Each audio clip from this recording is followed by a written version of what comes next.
Elle est terrible, je l'attends. Bon, il y a des fois tu dis j'aurais pas dû. Bah non, parce que ça a des conséquences pour Tex. Ce pauvre Tex, pour cette mauvaise blague sur les femmes battues, vient d'être viré de la présentation des Amours sur France 2. Alors les Amours, c'est une émission populaire, et ça faisait 17 ans qu'il présentait quand même cette émission, c'est pas rien. Il avait pourtant présenté ses excuses après cette blague sur les violences conjugales, qui d'ailleurs n'a pas été dite lors de l'émission Les Amours. Il était invité dans une autre émission sur une autre chaîne de télé, c'était la chaîne C8, et c'est l'émission C'est que de la télé. Texte qui est pas beaucoup soutenu par ses copains humoristes, on se planque, à part Anne Roumanoff. Et c'est plutôt courageux d'ailleurs de la part d'Anne Roumanoff, qui n'a rien à gagner à mon avis dans cette histoire, et qui dit attendez, Tex, c'est quand même pas Bertrand Cantat, il faut se calmer, même si la blague bien sûr est condamnable.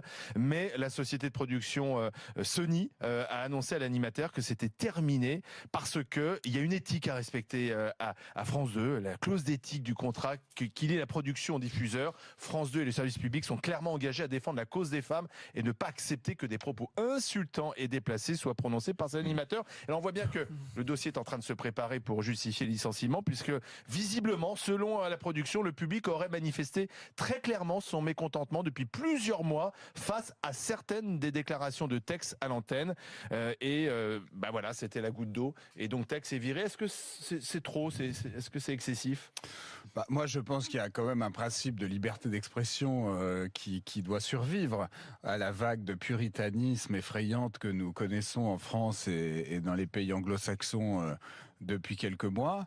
Et là, malheureusement, on a une nouvelle démonstration de cette vague de puritanisme. Et donc, on va commencer à fliquer la moindre boutade, le moindre geste, la moindre attitude qu'on pourrait qualifier soit de raciste, soit de misogyne, soit de discriminante, etc., etc. Et à la fin, on aura une télé complètement aseptisée, ce qui a déjà relativement commencé. Il faut pas s'étonner après que les jeunes, par exemple, ne regardent plus la télé et aillent sur Internet trouver des discours un peu plus libres. Il faut pas s'étonner non plus qu'ils finissent par adhérer à des théories foireuses, etc. Parce qu'ils ont l'impression que à la télévision, tout est complètement surcontrôlé et aseptisé. Donc je pense que c'est une très mauvaise décision de la part de France Télévisions et qu'ils vont au-devant d'une affaire qui va leur coûter très cher. J'ai su par mes réseaux souterrains que l'excellent Jérémy Assous, avocat spécialiste en la matière, allait représenter Tex dans cette procédure. Et donc, je souhaite bien du plaisir à France Télé. Je pense que ça va leur coûter bonbon. 17 ans d'ancienneté, c'est quand même... la société de production qui employait Tex. Alors, la blague, elle est nulle. Elle est connue aussi. Oui, elle est nulle et connue. Moi, je trouve que ce qui est dangereux dans cette affaire, c'est que je défends toujours le fait qu'on fasse la différence entre la fiction, c'est-à-dire un roman. Agatha Christie a tué 188 personnes de mort violente, elle n'a jamais tué personne en réalité. Jean de La Fontaine a écrit des histoires érotiques où les femmes étaient maltraitées. Il n'a jamais violé lui-même quelqu'un. Et je pense qu'il faut faire attention. qu'à un moment, tout ce qui est de l'ordre du dessin, de l'œuvre d'art, de l'écriture, de l'humour, de la blague, du sketch, n'est pas la réalité. Il y a en ce moment quelque chose qui se passe qui est très grave, le harcèlement des femmes.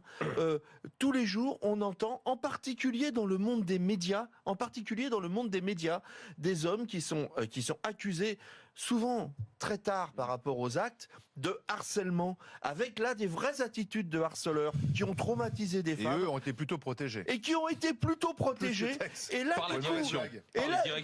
Souvent. Et là, le contre-coup, le retour du balancier par une espèce de trouille généralisée en disant oh là là mon Dieu, on a fermé les yeux sur des agissements qui étaient du vrai harcèlement parce qu'on protégeait ce type parce qu'il avait une aura. En fait, une façon de se défausser. Mais bien sûr. On vire Tex parce qu'on l'a pas viré, notamment un ancien patron de la rédaction de France 2. Évidemment que c'est ça, et c'est absolument scandaleux. L'œuvre de fiction n'est pas au niveau de la réalité. Battons-nous contre les harceleurs. Surtout que Tex, il le dit, elle est pas terrible, je l'attends. Et ensuite, il s'est excusé en disant bon, je suis désolé, elle était naze. Et à la limite qu'on dise. Il avait été mis à pied d'ailleurs. Il n'avait pas été mis à pied d'ailleurs. Il avait pas été. Oui, dans un premier temps, il avait été même mis à la pied, direction de la chaîne peut dire nous nous excusons pour cette blague foireuse et Tex sera blâmer, etc. Mais attention, c'est pas la réalité. Qu'est-ce qu'on va faire pour le mec qui a véritablement harcelé sa collègue de travail alors? Ouais. Surtout qu'en plus cette blague elle est dans le parce qu'il était venu présenter un DVD Tex à l'émission de Julien Courbet. C'est dans son spectacle. C'est dans son spectacle et ce sketch fait partie de grosses vannes où il dénonce justement les violences faites aux femmes. Mourad Boudjelal, et puis on écoute Patricia pour qui c'est une bonne leçon à retenir.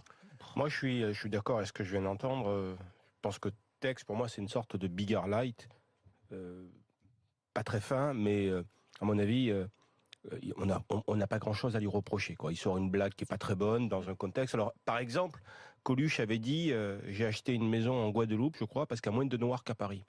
Donc Coluche est raciste quand il dit ça. Voilà, c'est un petit peu du même niveau. On a le droit quand même de rire de certains sujets, et c'est pas parce qu'on a ri de façon lourde ou pas, qu'on adhère au sujet ou qu'on le défend. Voilà. Maintenant, par contre, ce que je crois sincèrement, c'est que la direction de France 2, Delphine Ernotte, avait cherché un prétexte pour le licencier, elle l'a trouvé.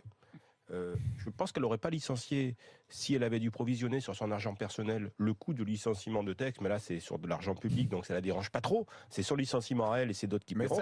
Et c'est ce que je crois sincèrement. Mais je pense que c'est juste un prétexte aujourd'hui. Elle l'a trouvé, il a fait une faute. Alors, elle a construit un licenciement. Je suis pas sûr que c'est un prétexte. Je pense qu'il y a aussi un contexte. Il était dans le rôle de Marlène Schiappa. Il y a aussi le rôle de plus de 50 ans. Oui, non mais il y a aussi le rôle. Il est dans l'œil du cyclone. Il y en a d'autres sans doute à virer à France 2. Ils ont fait présentation à ce qu'ils racontent. Marine, parce que rappelons que Delphine Ernotte ne voulait plus d'hommes blancs de plus de 50 ans à France Télé. Marlène Schiappa, mais c'est paraît-il pas du racisme. Marlène Schiappa, secrétaire chargée de l'égalité entre les femmes et les hommes, a quand même la première réagi et avait demandé au CSA de sanctionner. Donc on voit bien qu'il y avait une pression aussi du gouvernement et peut-être que Delphine Ernotte, qui a besoin peut-être de se faire pardonner certaines mauvaises décisions, se sert effectivement de texte pour dire, voyez, nous on est exemplaires en matière de lutte contre les violences. Quand on parle de sous-chien dans les médias, on ne demande pas à sanctionner. Ça me paraît beaucoup plus grave. Patricia, bonjour. C'est une blague. Oui, bonjour. Bonjour Patricia. Bonjour monsieur. Bonjour. Vous avez réagi parce que vous dites finalement il y a peut-être une bonne leçon à retenir dans cette histoire. Alors voilà, on m'a demandé si j'étais favorable ou pas. La question n'est pas là. C'est qu'en vérité, il faut comprendre quelque chose qui est très grave actuellement. Bien sûr, là, ça fait fort, ça fait bouger tout le monde, ça fait réagir.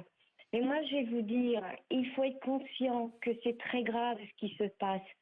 Les femmes battues, ce n'est vraiment pas un sujet drôle à rire ou à moquerie. Vraiment pas. J'ai été témoin, moi, personnellement, de violences enfants. Je peux vous dire que ça a des conséquences très, très graves. En plus, je me souviens très bien des voisins qui me disaient « Oui, ben, elle l'a cherché. Oui, elle reste, elle aime ça. » Messieurs, c'est faux. C'est complètement faux. Excusez-moi. Arrêtez de penser comme ça. Patricia, vous pensez que moi je partage tout à fait ce que vous dites, mais est-ce que vous pensez que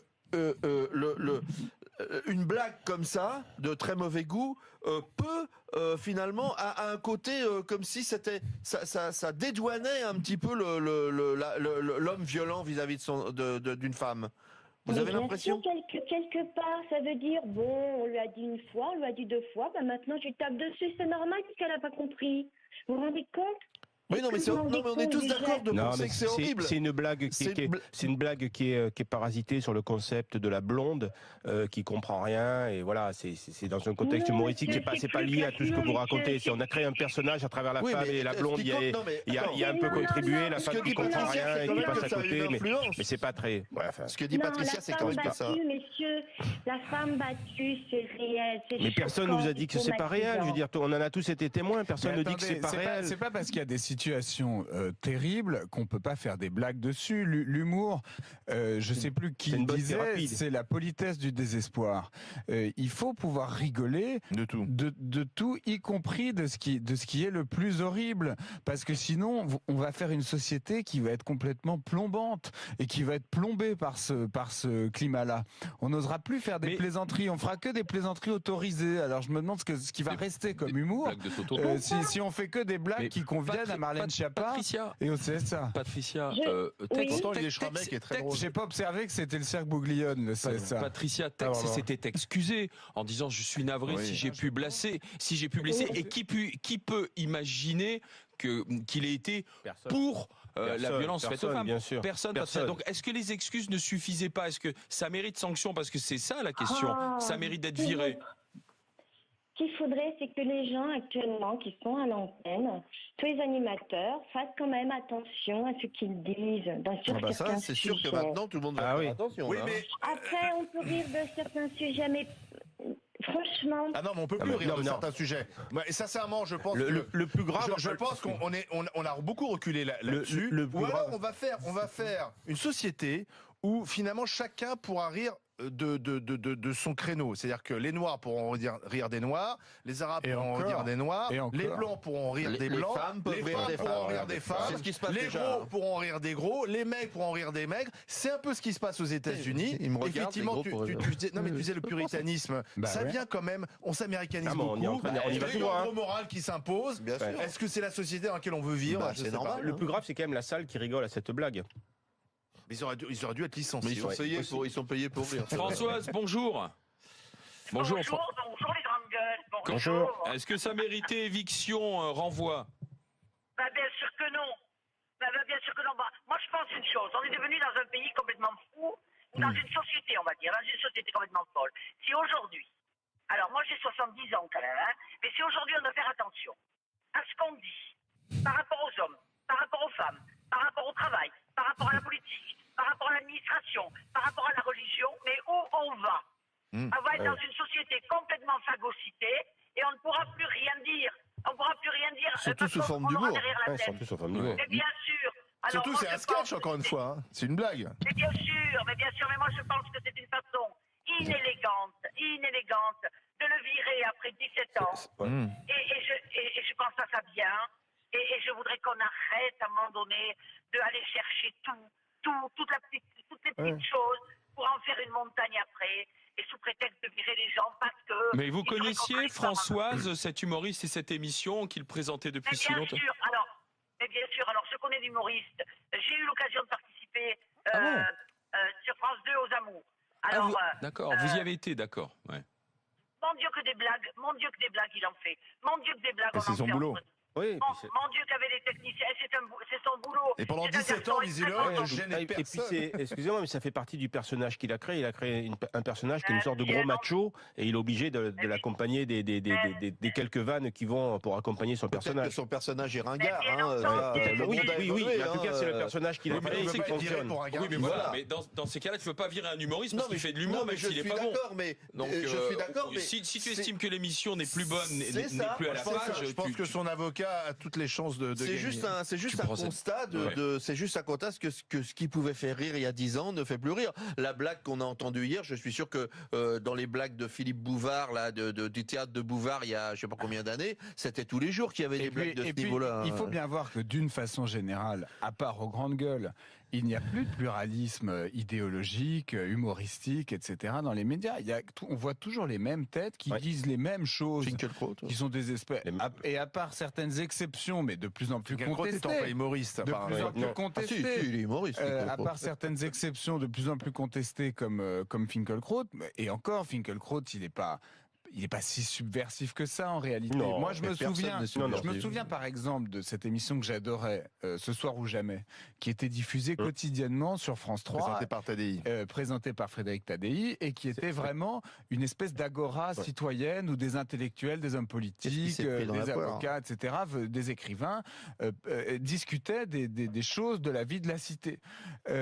Parfois avec des personnes et qui n'étaient parfois, pas... il invitait Marc-Édouard Nappe, parfois, entre autres. Tadei, il invitait Marc-Édouard Il Nappe, même m'a Soral, invité aussi. Étienne Lebig. Étienne Lebig, voilà.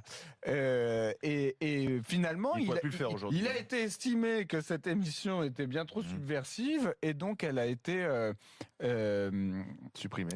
supprimée de l'antenne Et pourtant, Dieu rempla- sait qu'elle était bien. et remplacée par rien. Donc moi, je crois Alors après, qu'on il y a ceux devrait. qu'on- Alors, Et après, il y a ceux aussi qui sont protégés. Pour les donc qui plus le font anciens, moins. il y a eu droit de Moi, je réponse. pense que, sincèrement, Tex, personne ne le défend à part la pauvre Anou Manoff qui est un peu seule. Je trouve ça d'ailleurs un peu dégueulasse que les humoristes se bougent pas là-dessus. Je trouve que ils sont pas très courageux. Ils sont un Et peu Tex- planqués, ouais. Et Tex, je pense qu'on peut le sacrifier. Personne va le défendre. Il y en a Ouais. d'autres qui sont quand même protégés. Il y a eu d'autres dérapages sur France Télévisions. On a beaucoup parlé de Christine Angot notamment. Ouais. Finalement, il s'est rien passé. J'ai l'impression quand même qu'il y a du deux poids deux mesures.